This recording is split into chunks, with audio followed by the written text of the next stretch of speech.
Hello, everyone. Welcome back to the main stage. We have a great speaker for you next. Her name is Elaine Montilla. She's the Assistant Vice President and CIO for Information Technology at the Graduate Center, CUNY, a Forbes Technology Council member and contributor, and an AMA Women's Leadership Center presenter, as well as the LGBTQ business leader. She's an accomplished senior executive with 2 decades as an IT leader in higher education. Elaine is also a TEDx speaker and the founder of 5xminority.com, a company and social media brand dedicated to empowering women and minorities, especially in tech. Welcome, Elaine. We're so excited to have you. Hi, Zara. I'm delighted to be here today. So I will hand it over to you. Thank you so much. Excellent. Happy to be here. Let's wait for the PowerPoint. Gracias por tenerme aquí hoy. Encantada de verlos. Let's get started.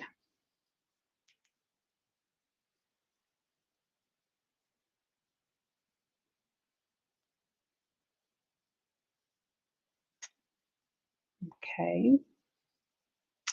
Waiting for the PowerPoint slides. Let's see.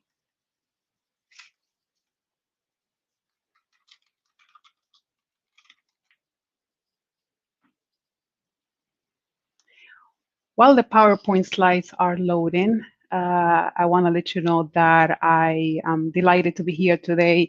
I think that belonging is not a topic that I hear often. I spend most of my time talking about diversity and inclusion, and I am delighted that we're now adding this third important piece to the conversation of DEI efforts that companies have been working on for a while.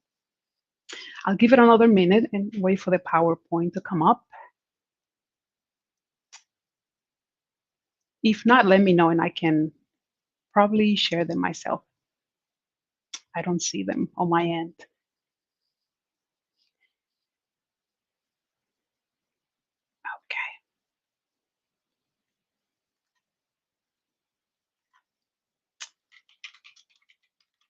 Okay. Just 1 minute. Let me go to the Hopin app so that I can see where I am on this slide before we move forward.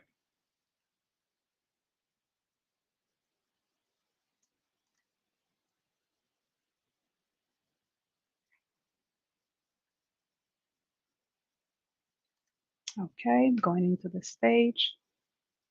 And it says hi. I don't see the slides on either screen. Let me know if you want me to upload them.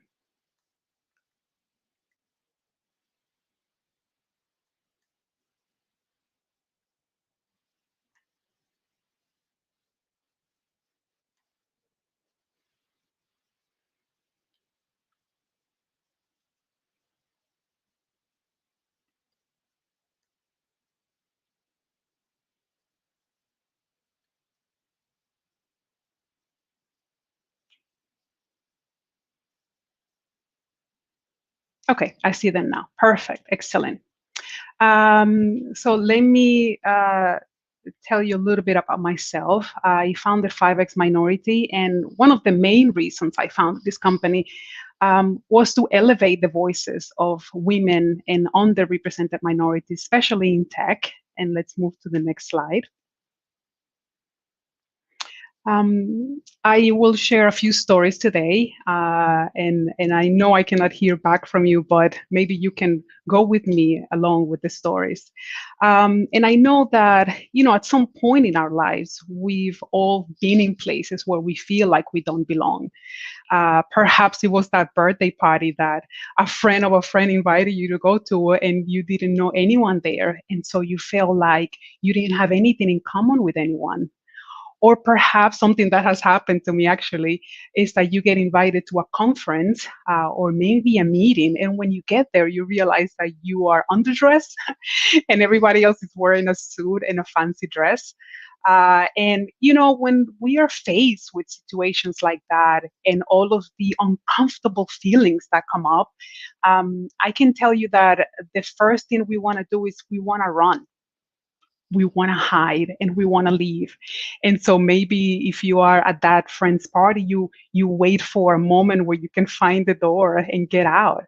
um, what's sad is that, what if that is happening in a place where you need to be at Monday through Friday from 9 a.m. to 5 p.m.? And that is the workplace. And a lot of us are going through that. And what I can tell you is that, unlike the friend situation, you cannot wait for your boss to turn around or your manager to leave so that you can get out and go home. You actually have to be there. And that is exactly what happened to me. I came to the US. I live in New York now. At the age of 17, I had just finished high school back in the Dominican Republic.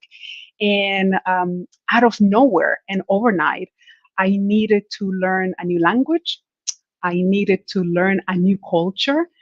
I needed to learn a new way of being that I was not familiar with. And that's not even the most difficult part. And I'll tell you this story real quick. And I mentioned this on my TED Talk. My first week in college, I was actually marked absent for the whole week. If you know, when you go to college at the beginning of the class, the professor will take attendance. And I kept hearing names, and I'm waiting for my name to be called so that I can say, hey, I'm here. You can mark me present. And I never did. And after the first week, what I realized is that my name was also changed. They were calling me Elaine. And up to that point, mind you, this is 17 years, my name was Elaine. I never heard my name in English. So I didn't know who they were calling. And it's only the beginning of what happens when you're especially an immigrant and you go to another country. I went into the workplace not knowing who I was, because I felt the need to fit in very strongly. And it took me a lot of years to understand that I did not need to fit in at all. And I know a lot of people still in the process of discovering that. We can move to the next slide now. Something that I've learned, and all of my wisdom and my examples come from my work life, which is in technology. But I can tell you that I've spoken with so many people already that could tell me, Elaine, you change technology and you put arts, or you put music, or any other industry, and everyone is facing the same issues that someone like me was facing early on in my career in technology. And what I know is that in order for people to feel like they belong, the actual environment where they work needs to be created as a diverse and inclusive place. And, for a lot of years, I've been doing a lot of research on diversity and inclusion. A lot of companies, especially companies in Silicon Valley, they have made a lot of efforts into creating a more diverse and inclusive place. I don't think it has worked the way we would want it to work. If you go to their website, you see a lot of more information written about diversity and inclusion, and a lot of companies now would hire a diversity and inclusion officer. But I think that the piece that we're missing is the belonging part. Is what happens after you hire an employee, and they need to be there for many years, hopefully, to come. Let's go to the next slide. And so what I want to show you today is, first, I want to share with you what are the main issues that we're facing today. Then I want to give you some actionable items. I want to show you what we've done already to try to fix that problem up to date.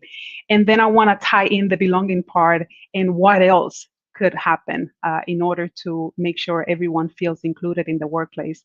And I can tell you that for me personally, my first years in tech, I was divided into two people. I was two different Elaines. I was the Elaine that was at home and out on the weekends with my friends. And I was a different Elaine the moment I entered the workplace. I felt that I couldn't be myself because I was afraid of sharing everything about me. And usually that fear comes from our need to be liked, our desire to not be judged. And so a lot of it is some internal work that needs to happen. So I have my top three most pressing issues when it comes to diversity, equity, and inclusion, and I'll go through them quickly. The first one is what's called unconscious bias. And, you can imagine after so many years, we have acquired what's a lot of conditioned thinking in our brains, and we get all of that from our friends, from church, from our families, from our teachers. And we grow up believing a lot of things that we later on need to question. And I call this a process of unlearning. For the past 5 years, I've been in a process of unlearning all of these things that I know people told me, but that I don't believe anymore. And so the main issues is unconscious bias in the recruiting process, in the evaluation process, and when we're making decisions for promotion. And what I normally say is, I don't know if you watched this show called The Voice, but I believe we need to have something similar when it comes to getting resumes and have blind auditions and remove the names from the resumes so that you don't see the names. Because here's what happens. When you see two resumes and you see Maria Perez, for example, and you see John Smith, your unconscious bias, and sometimes you don't even know this is happening, would make you give a higher rating to John Smith than Maria Perez. And sometimes you don't even know why you're doing it. And so we have to be really mindful about that. The second one is the lack of support and mentorship. People usually say you cannot be what you can see. And that's one of the reasons I'm here. I want my Latino community to see me and to see that you can become a CIO if you want to. And so we need to have more mentors. 40% of women in tech leave after 10 years. I don't know about you, but that breaks my heart. And the reason they leave is the lack of support. And I know that the mentors I've had in my life have made a huge difference. The last part is the lack of flexible work policies. And I think COVID has changed some of that now, because we are all working from home. Not all, but a lot of us are working from home. And so this is important for women, because women are usually the caregivers in the family. They care for their children or maybe a family member. And so we need to be mindful of that and allow for that flexibility so that they can give all of themselves. Moving to the next one. And here's the good news. The good news is that we have solutions that need to be implemented. And the first one, to me, is one of the most important ones, because sometimes we want the change to come from management or from the bottom, but it needs to come from the top. It needs to start at the CEO level, where the CEO sets the vision and everyone below follows that. We need to have equal pay assessments. We need to have training for unconscious bias. And what I see happening in a lot of companies is that this training happens once and then they forget about it, usually for new hires. But this is something that I would recommend doing every single year. Because imagine you have 20 years of knowing something, and in a year they tell you, you know what, that is wrong, and you need to work better and be more mindful. It's not going to change. It's not that easy. And so I would recommend doing this every year. Mentor and sponsor programs, I know it made a difference in my life. And the most important one today is creating a sense of belonging. And I'll show you why when we move to the next slide. Excellent. And so what I've seen is that a lot of the focus went to diversity and inclusion, and the efforts did not go as far as they would want them to, because there was a missing link, and it was the part of belonging. And if you think about it, inclusion and belonging go together. You cannot separate them. What you need to know is that inclusion is the action part of it, and belonging is the feeling. And so we were focusing a lot on the action and having the check mark. I have a person of color, so I'm good to go. I have a female, and I have a Latinx person, so I'm good to go. And that's actually when the work begins. When the hiring process is finished is when the real work comes. And I want to share these 5 items with you today that I have used in my workplace and as a leader. And I want to say that I consider every person a leader. You don't have to be at the top level to be a leader. And so I will encourage everyone to be mindful of it. And the first one is authenticity. I am lucky that I have been working in a place where I'm allowed to be myself. And I know that that's not the case for everyone. And it wasn't like that from day one. I actually had to work really hard at it. But we now have a responsibility for creating that space for everyone else. Especially now during this pandemic, the issues that we're not talking about are the mental health issues that our employees are facing right now. And so what I do at the beginning of every meeting is I give them 5 to 10 minutes just so that I can check in and see how they're doing. And not only with me, but maybe they want to check in with each other. I've seen meetings where people are asking one another, how are things going at home?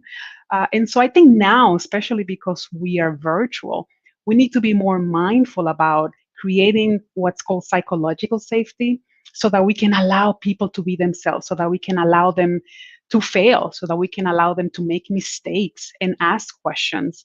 And so I think that authenticity part shows that I'm walking the talk, right? I am one person everywhere I go, and years ago, being vulnerable was seen as something negative, but I see it as my superpower. I have a huge superpower, and that's the fact that I can be vulnerable in front of anyone, especially my team. I mean, they could see right through me. The second item, and especially now during these COVID times, is social bonds and trying to create a sense of community, not only in the workplace, but also outside. I don't know if you're familiar with this system called MS Teams, Microsoft Teams, and this is what has helped my team stay together this past 9 months. We created channels that are called, break rooms, and technicians are sharing pictures of their kids and their dogs. I see a lot of pet pictures recently, but we decided that we needed a place where we would talk about things that are not related to work. So work conversations are not allowed in some of the rooms, and I would encourage you to do the same. The third one is accountability, and I think that we need to be responsible for the privilege that we have. Honestly, I cannot say that we are all in this together, because we're not. I have a lot of privilege. I have a house, I have a backyard, I don't have children.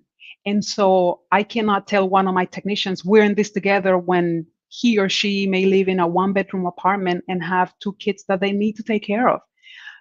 And so I know that we are in the same storm, and you've probably heard other people say that, but we have different boats, and we need to acknowledge that.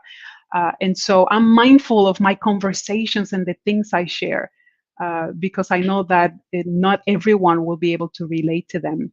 And it connects to having, trusting relationships. And this is one of the reasons why mentoring is so important. And if you can, one thing that I would ask you today when you go back to the workplace is, try to find someone who looks nothing like you. That's a must.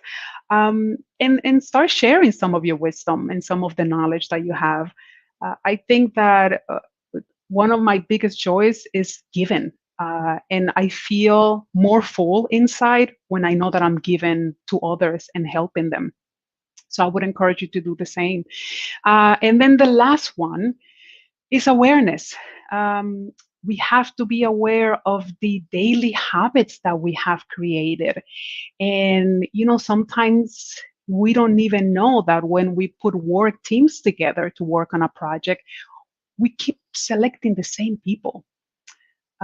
Think about that when you go back to work. Are you asking the same people to continue to work in different projects? And I could totally understand that it may be easy because someone is really good at what they do, or because someone is really good at documenting the work they do. But you are keeping others out. And if you don't ask different people to do the work and they don't make mistakes, then you're not helping them grow. Then you're not helping them learn and succeed. And so that's why I mentioned psychological safety, because that's the only reason in the end you're going to have this cohesive team that you want, because you're allowing people to rely on each other and ask questions and move the projects forward. I think that now in 2020, companies can no longer afford to ignore belonging as we move into the next decade of DEI, diversity, equity, and inclusion. And you'll be ashamed to not acknowledge that, and especially now that we know that we're more connected than we ever thought before. If we move to the next slide. This is a great reminder that I give myself and I want to give to you today. Belonging equals commitment. It is commitment from the employer to the employee. It is commitment from the employee to the employer. And it is commitment from the employee and the other employees. This is all work that we need to do together. And by the way, this is not easy work. I never said that it was easy, but it's not impossible. And so from the years that I've been working in IT, I want to leave you with what I think is the secret to belonging.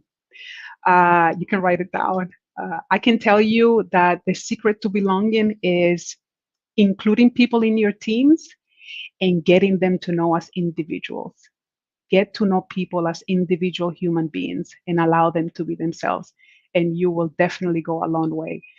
Thank you so much for this time. And if we move to the next slide, you'll see how to get in touch with me. You can go to 5xminority.com, or you can find me on LinkedIn. You can look for Elaine Montilla, and I think I'm the only one, so it'll be easy to come up. Thank you so much for your time. Gracias. Gracias. Thank you so much, Elaine, for a wonderful discussion. You touched on some very important points. The challenges of women in tech. I was in tech, so I'm very familiar with those challenges. I'm being in the corporate world for so long. And also the point you made about change needing to be led really from the top down in organizations, because you're talking about a cultural change. So and it requires a lot of work. You would think that by 2020, all of these issues would be resolved because we are in tech. I mean, we know how to make things, but it has been difficult. And I think the number one reason is unconscious bias. I think if we work on that, it would trickle down because we will be more aware of what's happening around us. Yeah, and I think it's just, it's dragged on for a very long time because we've just consistently done what we've always done. And this year has forced us to look in new directions. And you touched on a very important point, which is it is belonging that is the missing link, but with true authenticity, with true identity, with real connection. So thank you for bringing that important conversation to the main stage. We're so pleased to have had you give this important discussion. Thank you so much, Elaine. Thank you, Sarah, for having me.